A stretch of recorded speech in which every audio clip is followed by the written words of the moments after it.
Daawwattoota keenya jalatamoo fi kabajamoo oolmayaa bultiinni badhaadhaa qophii kana keessatti marii araaraa waraana bilisummaa Oromootii fi mootummaa Itoophiyaa jidduutti Tanzaaniyaattu geggeeffameen wal qabatee araarii suni maalii fi gufachuu akka danda'e yookaan ammoo wanni gufuu marii araaraa ta'e wanni warri irratti walii galammoo maali waan jedhu irraa haasahuu deemna nu waliin turtii dansaa. Araara Afrikaa kibbaa ka Hiwwahaatii milkaa'ee ture ka waraana bilisummaa Oromootiif mootummaa jidduutti Zanzibaaritti gaggeeffamne hin milkoofne hin taane jedhe namni hedduun mataa of bawwaafachiisaa jira. Ka Tigraay illee jechuun marsa tokkottu hin taane marsa hedduun dubattuu Afrikaa kibbaatiin ba'anii ka Oromoo kun marsa jalqabaati. Akka marsa jalqabattu iyyuu adeemsa gaarii irrattu dhaqqaban. Jalqaba waan akka isin yaadachiisuti. Mariin kun jalqaba waan kan mari'achuuf miti kasaa walitti dhufan. Yaadatte guyyaa jalqaba OMN irrattu guyyaa jalqaba mariin jalqabu jireenya shifarraa OMN irratti dubbate ture.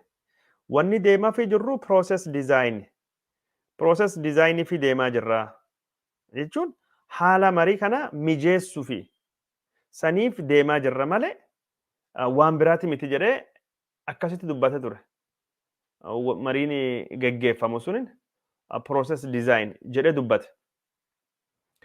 Kun jechuun sanbira darbanii hagam tokko mariin kun hagam tokko advance akka inni godhe agarsiisu. Process design irra haga ammaan tana waan amma itti dhufanii kanaan dhufuun haga waan kanaatiin bahuun mariin kun akka malee karaa dheeraa himalanii waan hedduu irratti wal mari'atanii waan hedduu irratti walillee galanii garii irratti walii hin galle. Isanum yaadachiisuuf wal yaadachiisuuf ilmi namaa wal yaadachiisuun gaarii. Wal yaadachiisadhaan amantiillee keessatti wanni paastariilleen guyyaa guyyaan sitti himaa oolu sheekilleen sitti himaa oolu waanuma si yaadachiisan waan addunyaa waa bu'aa yaadachiisan malee ilmi namaa meemoriin isaa akka malee shoortidha. Kanaaf wal yaadachiisanii wal yaadachiisuun hagam tokko karaa dheeraa akka isaan deemanii isin garsiisuu fi oduu guyyaa jalqabaa waan araaraa kan gubbaatti jireenya shifarraa faatii jireenya guddata OMN itti hime wanni inni deemaa jiruu fi maal akka taate agarsiisu kan isin garsiise hagam tokko akka isaan karaa dheeraa deemanii akkuma isan hubattaniif jechuudha. Jireenyaan OMN gubbaatti dubbate OMN gaafa suni kun kana oduun warra bayaa jira. Loading karaa dheeraa isaan deemanii akka hubattaniif oduu OMN ka gaafa suni isin garsiisa.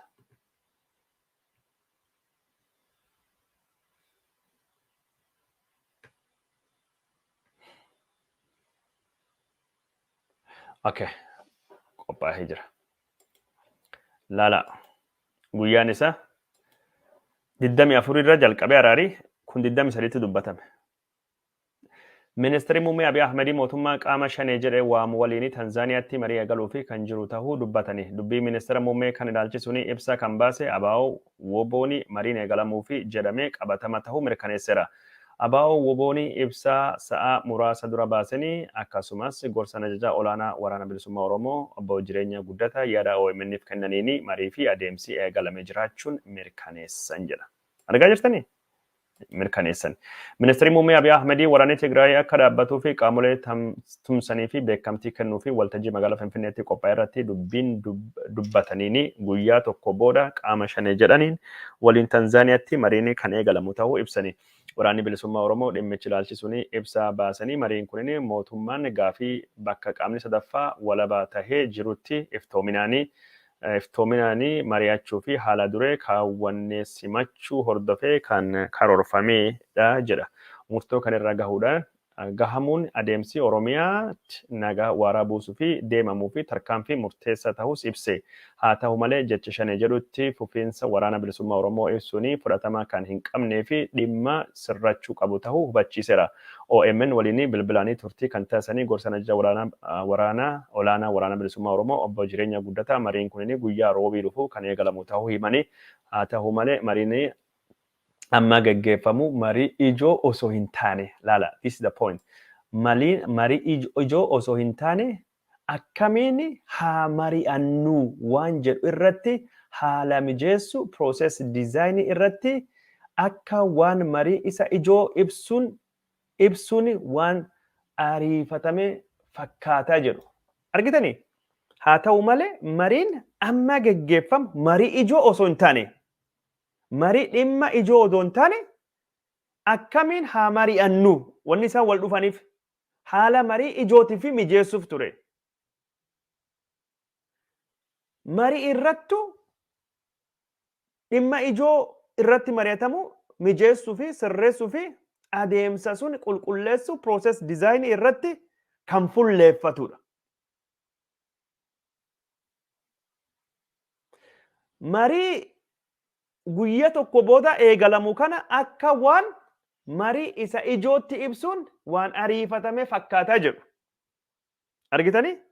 Wanni yaadame caala karaa dheeraa deemanii warri kun wal dubbatan wanni an jedhuufi kan. Ispiida guddaan deeman.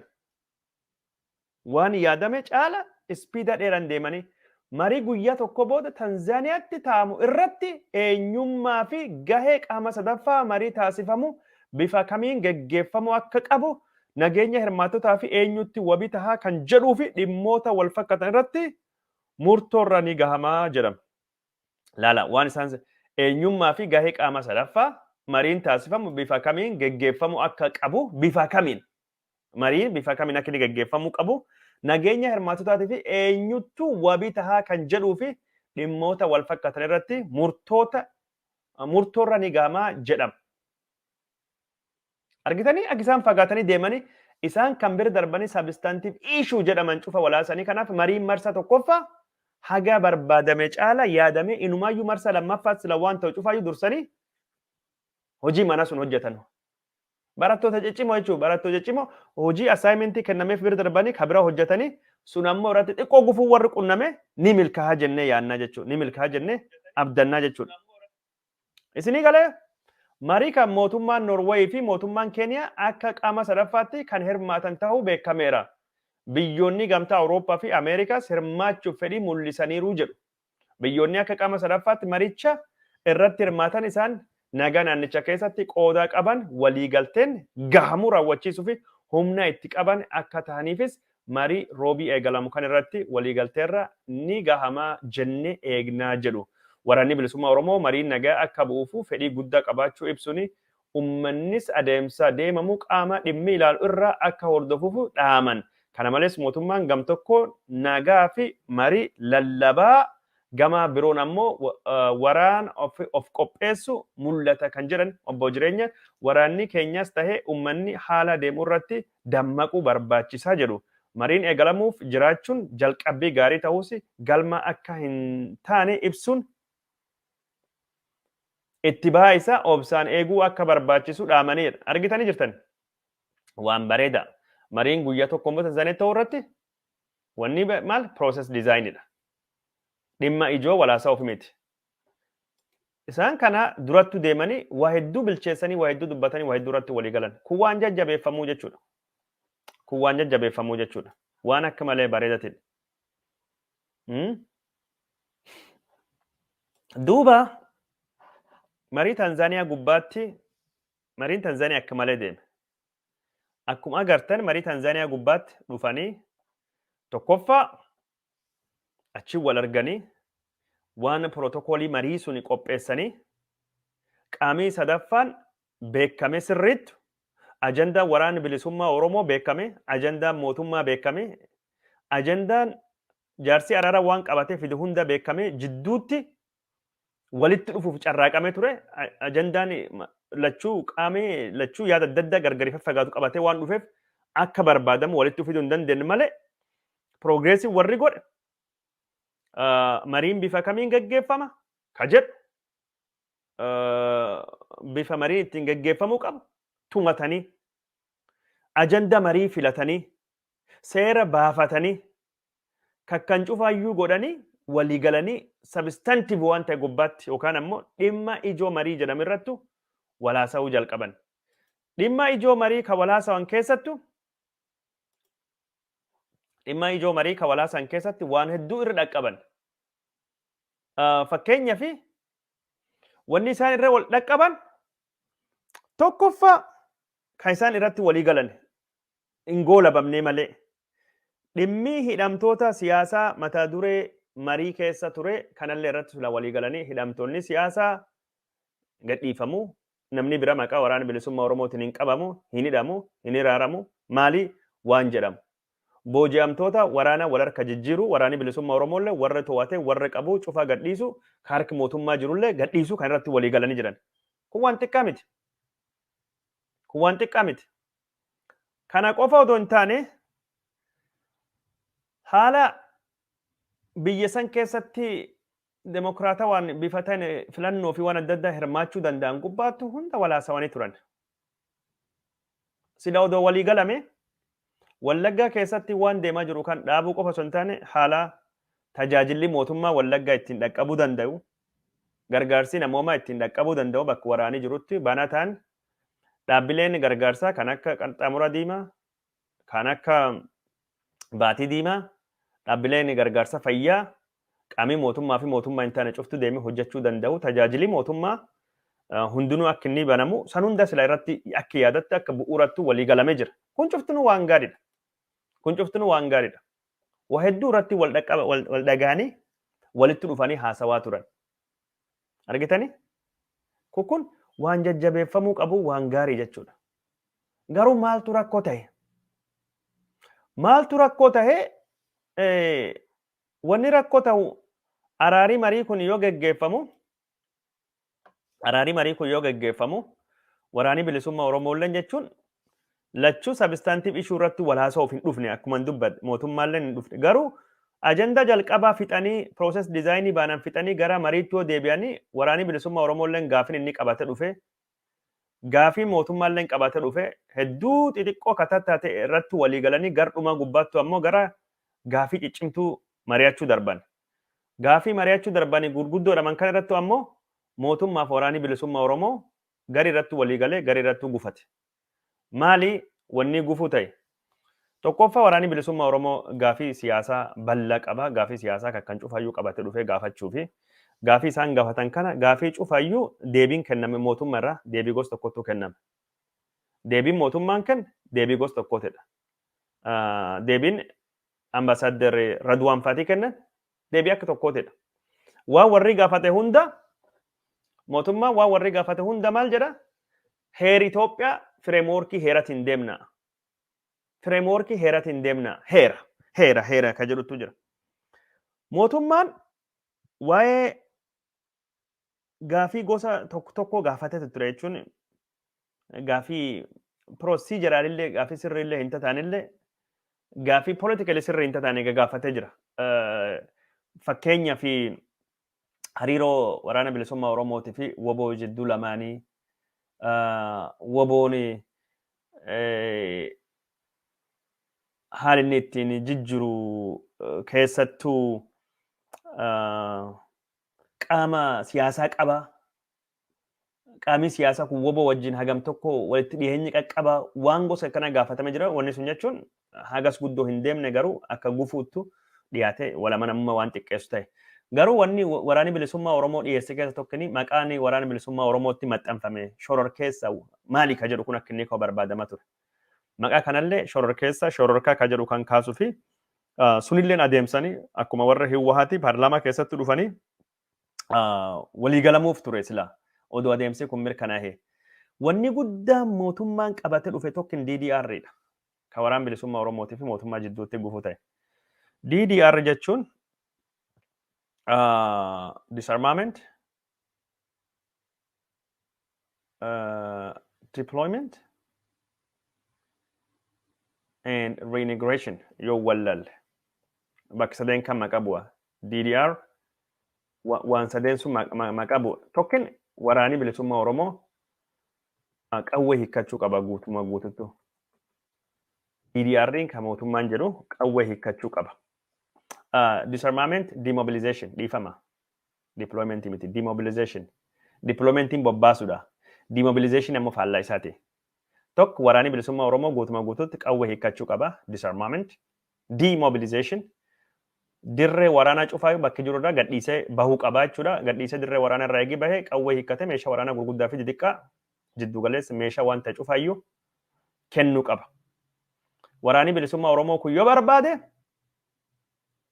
reintegration jira. Yoo barbaade waraanni barbaade leenji'ee raayyaa ittisa biyyaa yookaan milishoota naannoo Oromiyaa yookaan poolisii Oromiyaa yookaan ammoo maal ta'a jireenya hawaasatti deebi'uu danda'a. Jireenya siviiliitu deebi'uu danda'a.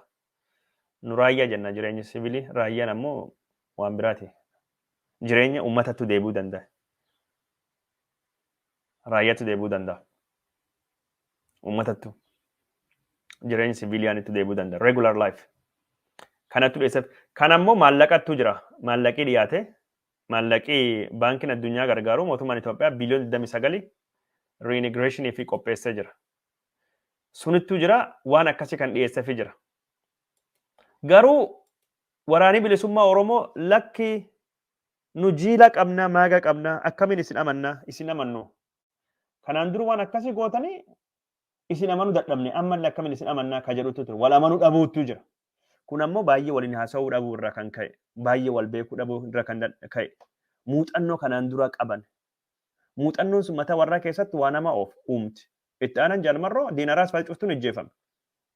Warri kaan ammoo summaawanii maal ta'an. No amma jechuun sadarkaa addunyaatti dhufnee wal mari'annee jirra beekamtii isinii kenna akka isin nu amantaniifi kunoo Tanzaaniyaa dhufne ka warri jedhu. Kanaaf Zanzibar dhufne. Norwee jidduu nu jira. Keenya jidduu nu jira. Igaarittuu jira. Waan jedhu dhiyeessan jechuudha. Mootummaan waan akkasii dhiyeessan. Waraanni bilisummaa lakkii namannu. Mintaa'u isin namannu. Haa bulfannuuti haa turruuti qawwee hiikkachuu ka jedhu kan hin hiikkannu waan jedhan. By the way qawwee hiikkachuu wanni jedhu kun yoo qawwee hiikkachuu jedhame guyyaa jalqaba marii keessa baanaa jedhu waraanni bilisummaa Oromoo. Red flag yoo isaan dhimmi qawwee kaasan kun jechuun nu malachuuf nu yaamani gaafa dhimmi qawwee hiikkachuu isaan kaasanii guyyaa jalqabattu marii keessa baana will work out. Red line kan qaxxaamuruu hin danda'an jedhani kun akka ejjannoo qabatanii deeman jechuudha. Senaariyoo warra keessatti ana gammaa hin haasofne malee ammallee wanni jalqaballee gardhumallee rakkoo uumelleen sun. Red flaagii warri godhate san. Odoo sila qawwee hiikkachuu kan dhiisanii dhukaasa dhaabuu irratti qaamni lachuu waliigalee gaarii ture. Qaamni lachuu dhukaasa dhaabuu irratti waliigalee hidhamtoota siyaasaa hiikuu irratti waliigalee booji'amtoota wal jijjiirrachuu ummatii haala gargaarsa argachuu danda'u haala jechuun tajaajilli mootummaa bakkatti deebi'u odoo irratti waliigalame. Senaariyoo sadii kaa'ee jira. Yoo yaadattan taatan gaarii ture. Senaariyoo sadan sun gardhumaa dhuferra haasa'u. Kanaafuu karaa kanaanii ka jiru waliigaluu wanni dadhabamee fi waangoos kanaatti mootummaan akka malee waraanni bilisummaa Oromoo qawwee hiikkatan malee DDR'n jiraatu malee haasaa gara biraa hojii irra oolchuu hin dandeenyu haala dureen araara qawwee hiikkachuu akka inni ta'e jechuun haala dureen waliigaltee siyaasaa wanni biraa karaa waliigalametu jira. Kanaafuu qawwee hiikkachuu yoo hin jiraanne gara biraatti deemuu hin dandeenyu ka jedhu mootummaan ka dhiyeesse. Waraanni bilisummaa Oromoo ammoo abadan qawwee hiikkachuu jiraachuu hin qabu. Haala ammaan tanaatti wal amannee hin jirru waan biraattu ka dursuu qabutti dursa wanni durfamu sun durfamu malee at least haga filannoo haga filannoo itti aanu godhamuttu qawwee hiikkachuu kana hin barbaadanne. No sirna dimokiraatawaa biyyasanii keessatti ammoo qawwee hiikkatan malee filannootti hirmaachuu hin dandeettanii konstituushinii waan jedhu waraana akka qabachuu danda'u akka mootummaa federaalitti mootummaadha. Mootummaa federaalii qofatti waraan qabachuu danda'a. Monopoly of means of violence. Nu mootummaa federaalii qofattu qawwee qabata. Yookaan ammoo poolisii naannoo humna addaayyuu hiikaa jirra waraanni bilisummaa Oromoo qawwee qabatee akka inni socho'u hin hayyamnu wanni jedhu akka malee ajandaa guddaa ture jechuudha. Ajandaa guddaa ture. Waraanni bilisummaa Oromoo qawwee qabatee akka turu hin hayyamnu ka jedhu ajandaa guddaa ture. Kan waliigaluu hin dandeenye jechuudha. Kan dubbii buufachuu hin dandeenye maal godharree kanatti am taakkoo ta'ee dura deemuu warra dhowwee jechuudha. Makiina imalaa jiru kadhaabe kan qawwee hiikkatan malee jedhan. Qawwee hiikkadhaa qawwee hiikkachuun tokko mootummaa qofattu qawwee qabachuu danda'a. Means of violence, monopoly of means of violence. Lammaffaa qabsoo karaa nagayaa taatanii gurmooftanii ijaaramtanii filannoo keessatti hirmattanii aangoo argachuu dandeettanii ka jedhu. Suniyyuu ammoo maqaa kamiin galmooftanii woboo abaa'oo moo abaa'oo birattu finfinnee jira waan akkasillee technical waan ta'ellee kakaasanii turanii araara gubbaattuu ka hin yaadamne warri sun akka kaasa dhageen. Kaan ammoo aangoo qoodachuu ka jedhulleettu ka'ee jira. Aangoo qoodachuu irrattu aangoo qoodachuun jiraachuu qabaa jedhan. Maal jennaan? Qawwa hiikkadha filannoo dhufirrattuu hirmaattanii nuun jettanii filannoon keessan ka darbeeyyuu filannoo kijibaati, filannoo dharaati. Oromiyaa keessatti eenyusa wajjin dorgome? Jawaar fanii hiitanii, Mararaa faa socho'uu dhawartanii, Abaawoo socho'uu dhawartanii, kaan nu bosonattu gallee waraanatti turre filannoon godhame filannoo sobaati. Bu'aan filannoo suniyyuu filannoo amanamaa miti, filannoo biraa akkamiin amanna? Kanaafuu filannoon duraa sunini inni nu mataan isaayyuu haqamuu qaba akka filannootti beekamtiin kennuu fi filannoon ammallee san qopheessu deemtan filannoo gosa suni ta'uu deema yookaan sunirra maaltu adda godhee jedhanii gaafatan. Akkamiin isin amanna? Filannoo mo'achuu fi warri Jawaar faa hidhee warri waan akkasii godhee maali jedhanii gaafatanii. Waliin teennee mari'achuun iyyuu beekamtii nuu kennuudha. Waliin teennee mari'achuun akka mootummaa Itoophiyaatti nu beektanii nu wajjin mari'achaa jirtanii. Kunu mataan isaa nu bu'aa filannoo suniiti. Seera qabeessummaa keenya agarsiisa. Sun nu amantanii nu wajjin mari'achaa jirtanii akka mootummaa seera qabeessa mootummaa seeraa kan Itoophiyaatti. Hiwwaatilleen akkasii isinilleen akkasitti amantanii waliin taa'uun. Gaaf jalqaba isin mootummaa Itoophiyaa jedha walii galla. Nu ammoo maqaa abaawootiin isin yaamna shanee nurraa kaasa jettanii waliin galle. Guyyaa jalqabaa guyyaa lammaffaa gubbaatti maqaa shanee waan jedhu kan nurraa kaasa. Isaanillee abbaa irree maalii waan jedhu maqaa seeraatiin maqaa sirreetiin wal yaamna waan jedhutti ture. Sullee waan tokko ture jechuun waan biraati. Filannoo keessanii akkamiin amannaa ka jedhu filannoon haqamuu qaba. Ayyee filannoon akkam godharre aangoo qoodanna.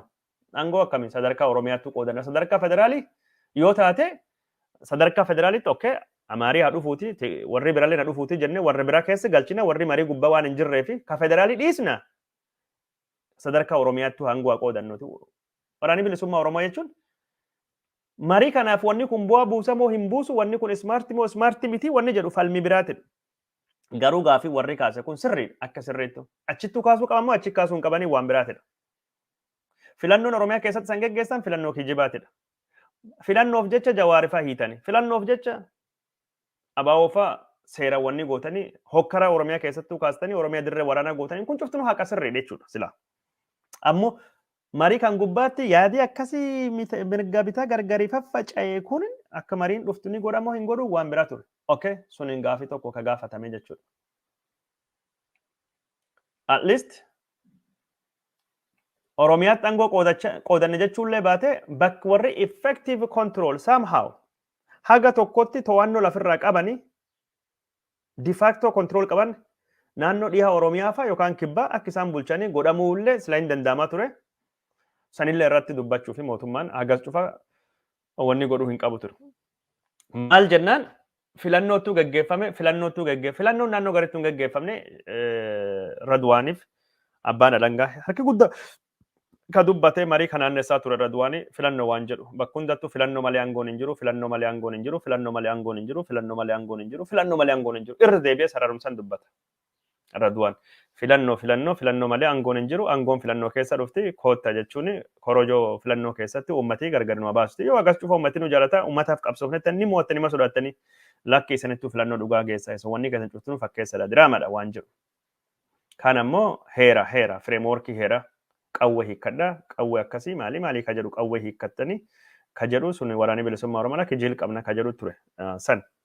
Kaan ammoo ka biraa wanni biraa kataahuu qabu tokkini kamarii kan gubbaattuu akka dhimma guddaa tahee kahee dhimma Finfinnee ture. Hariiroo Itoophiyaan Oromoo wajjin qabdu bal'isanii kaasanii Itoophiyaan Oromoo miidhuu malee akka Oromoo wabuusteen beektu waggaa 100 fi hagasii keessattuu kanaafuu wanni sun beekamtii argachuu qabaa ka jedhu waraanni bilisummaa Oromoo kaase seenarraa kaasanii waan kanaaf beekamtii kennuu qabanii. Kunillee jechuun sirriidha. Itoophiyaan impaayiriidha. Humnaan dhaabbatte waraana Oromoo cabsite cubbuu akka aanoleetii fi calanqoo geggeessite uummata Oromoo kashawaa gubbaatti Minilik badii ni dhaqqabse hardhallee Finfinneen mallattoo gadaannisa suni garsiise buqqaatii miidhamuu saamamuu garsiise. Kan cufaayyuu Itoophiyaan amantee beekte dhiifamallee gaafattee uummata miite keessattuu ka Finfinnee hagarrallee miidhamaa jira maaster pilaan waan adda addaatiin beenya kaffaluu qabdiin gaafii warri gaafate sirriidha. Abbaa biyyummaa Oromoo Finfinnee irratti mirkaneessuu qabanillee gaafachuun sirriidha. Garuu abbaa biyyummaa Oromoo Finfinnee irratti mirkaneessuu qabna. Seenaa keessatti badii Oromoon Itoophiyaa irratti dalagde. Itoophiyaan Oromoo irratti dalagde sirreeffadhuti. Miidhaa Itoophiyaan Oromoo irratti dhaqqabsite beekamtii kenninaa marii gosa kanaati moo marii gosa kamiiti kan irratti murtaa'uu qabu. Bakki kun bakki sirriiti kan jedhu malee gaafii waraanni bilisummaa Oromoo gaafate gaafii sirriidha. Kun jechuun dhimmi Finfinneen handhuura Oromiyaati, Finfinneen magaalaa gudditti Oromiyaati, Finfinneen qaama Oromiyaati kan jedhu kun silaa paartileen siyaasaa Oromoo walitti dhuftee waan ejjennoo qabattu. Jechuun rakkoo Oromoo gurguddoo akkasii kan waraanni bilisummaa Oromoo qofti mootummaa wajjin mari'atee ka furuu miti araara kanaaf yoo araaraaf carraa kennamtatu.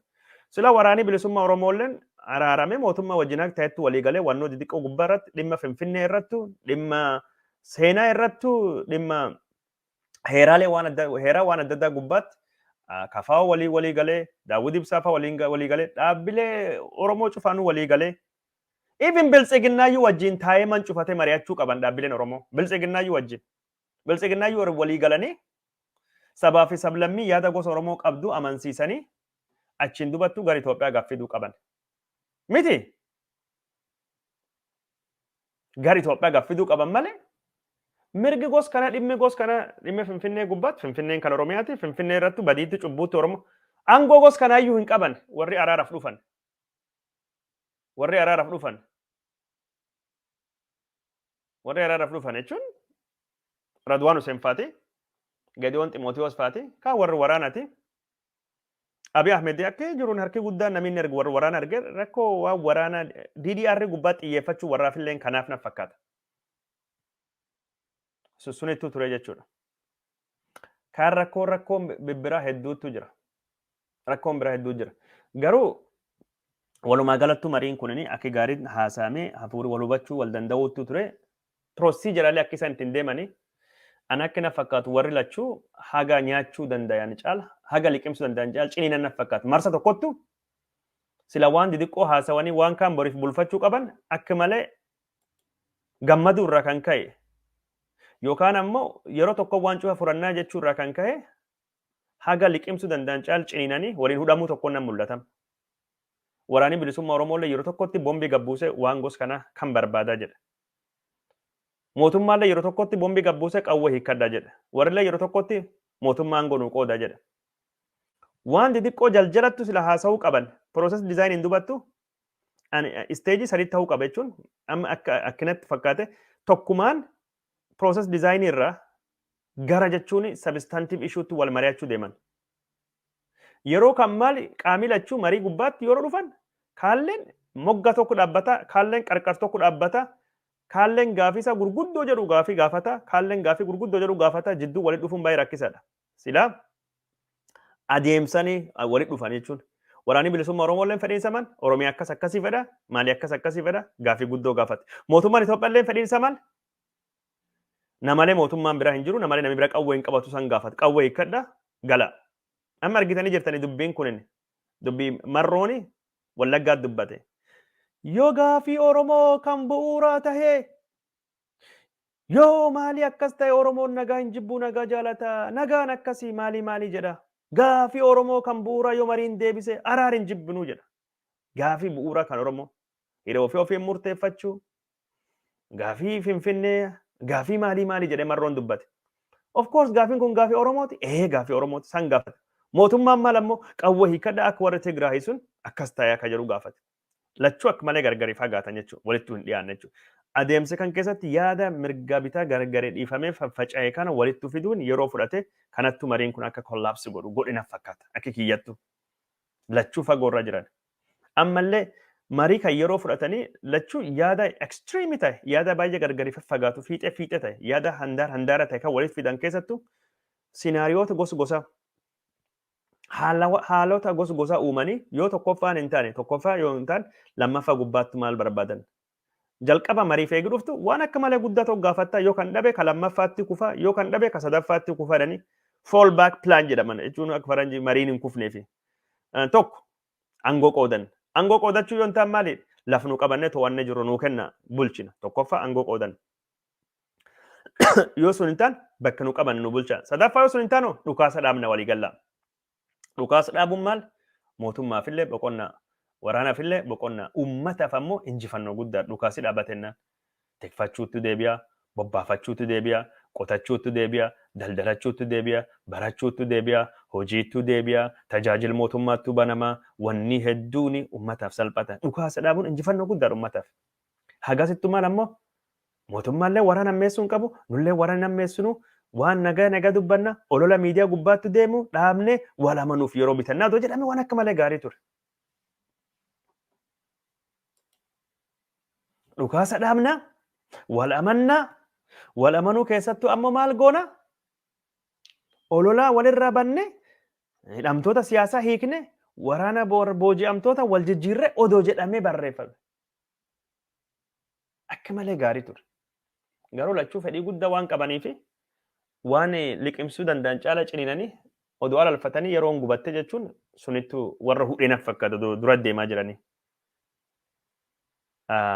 Kakkana waan araaraa wanni ani irraa hubadhe haala goos kanattu ture. Garuu wanni gaariin tokkin wal mari'annaa wal haasofnaa kun ka jalqaba malee ka dhumaati miti waan jedhanutti jira.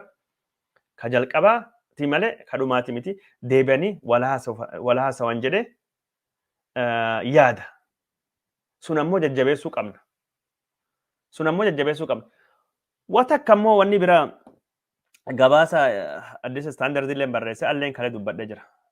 Norwaytu waan kanaan deeme, Norwaytu aanee Keenyattu ittiin deeme. Lachuu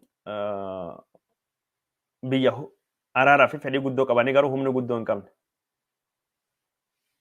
Araara kan keessatti Igaadii garraa malee gamtaa Afrikaa iyyuu argaa hin jiru. Kun jechuun maali? Ka Tigraahii sun akka inni nagaan dhufu Ameerikaatti ulee guddoo qabatee duuba jira. Uleen Ameerikaa, ulee jechuun waraana qofaa miti. Ulee dippiloomaasiitu jira. Ulee gargaarsattu jira. Ulee liqeettu jira. Ulee pireesa miidiyaatu jira. Ulee turizimii investimentii maqaa si balleessu. Ulee guddaatu jira. Ameerikaan ulee qabdi. Yoo ati ulee afaanii ulee Ameerikaa dhokata hin dhageenye ulee guddaa si luqqifatti, si fudhatti. Shimalattu jira. Shallatattu jira. Ameerikaan bokkoora mataa keessa dhoofte. Bordoon. Yoo ati jala didde. Kanaaf Ameerikaan maalidha? Ulee san qabdi. Yoo ati didde jalqaba si gorsee duuban sitti himti. Fudhadha. Tigraayii fi mootummaa Abiy Ahmed ulee gorsa, ulee sodaachisaa doorsisaa isinitti luqqifadha. Qoqqobbii isinirra buusa. Socho'uu isin dhowwa. Viizaa isin dhowwa. Yakkaaf isin barbaada. Dinagdee irratti qoqqobbii akkasitti sodaachifti. Ameerikaan jechuun dippiloomaasiin isii ka Theodore Roosevelt jedha. Speak softly, carry a big stick. Suutee dubbadhi ulee guddaa baadhi. Uleen Ameerikaa jiraachuu dhabuun isaa akka malee rakkoo uume jechuudha. Uleen Ameerikaa guddaan hin turre, Ameerikaan guddoon hirmaan. Addis Standard deema dubbisa. Rakkoon tokko suni. Kanaaf Ameerikaan akka waan kan keessatti hirmaattu dhiibbaa guddaa godhuu qabna karaa dippiloomaasiin. Hawaasi Oromoo ka biyya alaa jijjiirullee. Biyya keessattuu paartiilee lachuu irratti dhiibbaa godhuun akka walitti dhufan. Keessattuu yeroo ammaan tana haal naannoo Amaaraa keessa deemu, haal Eertiraallee, haal waa hundaaf iyyuu Oromoo walitti araaramuun, Oromoo wal dhagahuu, wal danda'uun, Oromoo jechuun dhaabbileen siyaasaa Oromoo. Aktaroonni siyaasaa jechuu kiyya. Taphattoonni siyaasaa wal dhagahuu waan akka malee gaarii tokko jechuudha. Hirmaannan Ameerikaan akka jiraatu, hirmaannan gamtaa Awurooppaa akka jiraatu waan gaarii. Maaliif akka warri waliigaluu qofa osoo hin taane waan irratti waliigalan hojii irra akka oolchan. Akka isaan waan hojii irra oolchuu qaban hojii irra oolchanillee dirqisiisa. Yoo isaan wanni jedhan amma seerii addunyaa waliigalteen poolisii hin qabu. Akka seera biyyaati miti. Man murtii hin qabu. Jaalanne jibbina addunyaa kanaa fi poolisiin Ameerikaadha. Uleen taatu, qawween taatu, maallaqaan taatu, miidiyaan arrabaan taatu isiitu addunyaa kan qajeelcha. Kanaaf ulee Ameerikaa argachuun baay'ee barbaachisaa san haa jechuu barbaadu. Lammaffaa waraanii bilisummaa Oromoolleen think akka gaarii wal mari'atanii waan sadarkaa akka Oromootti wal mari'achuu qabnu. Waan gariitu asirratti deebi'a. Mariin kun waa hunda hin deebisu. Mariin waraana waraan dhaabudha. Hedduu yeroo hedduu ceasefire dhumata. Kan ammoo adeemsa biyya suni ka demokiraasii keessattuu hirmaachuu akka isaan danda'an godhu demokiraasii biyya suni adeemsan fooyyessuudha. Kan wanni gadaafe waan Oromoon man Oromoo ka seer hin qabne ammaan tana sirni irra hin jirre kan Oromoottu siyaasaan Oromoo gargari fagaata. Dhimmi Finfinnee irrattu baay'ee walitti dhiyaata siyaasaan Oromoo. Garuu haala garee Oromiyaa irrattu mirga hiroo fi ofiin murteeffachuu irrattu waan adda addaa gubbaa gargarii faffagaata. Akkam walitti dhufne dhiphisuu dandeenya kan Oromoo walaasa'uu qabda. Akkam walitti dhufne gabaabsuu dandeenya adda addummaa keenya kan dhiphisuu dandeenya waan jedhu irratti walaasa'uun guddoo barbaachisa. How to bridge the gap, shrink the gap. Oromoo walaasa'uu qaba. San irratti wal dubbachuu qabna. Guddoo barbaachisa. Gaafii waraanii bilisummaa Oromoo asirraa argachuu danda'utu jira. Gaafiin hedduun ammoo waraanii bilisummaa Oromoo qofa isa deebisuu hin danda'u. Mariin kun marii araara buusuu nagaa buusuutidha malee marii rakkoo siyaasaa furuuti mitiyyuu. Of course rakkoon siyaasaa gara as keessatti hin kaati, ni kaati, kallattiin ni kaama, ni kaama. Amsa warri Tigraay bu'uura waliigaltee Afrikaa kibbaatiin walqaayitiin keenya abaluun keenya bu'uura akkasiitiin akkasichaa jiran. Yes, waan waliigalaa tokko tokko kaayaa malee deebiin deebisu. Kaan akka Oromoottu wanni mataa nu bawwaafachiisaa hedduu kan irra waliin gallettu jira. Kan irra walii galuu qabna. Oromoo eegi jedhu garee siyaasaa jechuu kiyya. Dhimma Finfinnee, dhimmi maalii kanattu jira. Odoo jechaa jirru mariin biyyaalessaa ka jedhamu ka geggeeffamu lafirra hirkifatee jira. Ariifachiisa jedhee paarlaamaan warri marii kanaan geggeessu jiru Dr. Masfin Araayaa jedhama. Hin beeku maqaan isaa qeeqee jira. Waan garee jechuun marii sanfa gubbaattu deebi'e. Waan garee Oromootu waliin mari'ate wanni jedhee deebi'e. Marii kan gubbaa abaa'uun hin jiru. Battee urgeessa dhiyoo dubbachaa ture. Marii kan gubbaa kafaa'uun hin jiru. Gaafii uummata Oromoo ammoo woboon qofti hin deebisu. Woboon ilaalchi tokko qabaa gaafii uummata Oromoo hin deebisa jedhee carraaqa. Kanaafuu ka gadafe marii biyyaalessaatiin marii hunda hammatuun ka geggeeffamu jechuudha. Kanaafuu waan gos kanaa irrattu jechuun cuftuu isaanii hirmaachuu qaban. Kanaaf waan garii jechuun expectationii waraanii bilisummaa Oromoo maal argadhaa maal dhabaa waan jedhu akkamiin nagaa mirkaneessuu danda'a waan jedhu beekee waan gaafatuu fi waan as gubbaatti deemuu qabu sirreeffachuu qabaachuu haaliin itti dhumate. Yaa Profeesar Masfin Araayaatiidha koomishinerii marii biyyaalessaa geggeessaa jiru. Kana nuun cuftuu ammoo gara nagaa dhiibuu waan nagaa hawwuu waan nagaa barbaaduu kan irratti xiyyeeffannu isin jedha galatooma waan na hordoftaniif galatooma waan nu daawwattaniif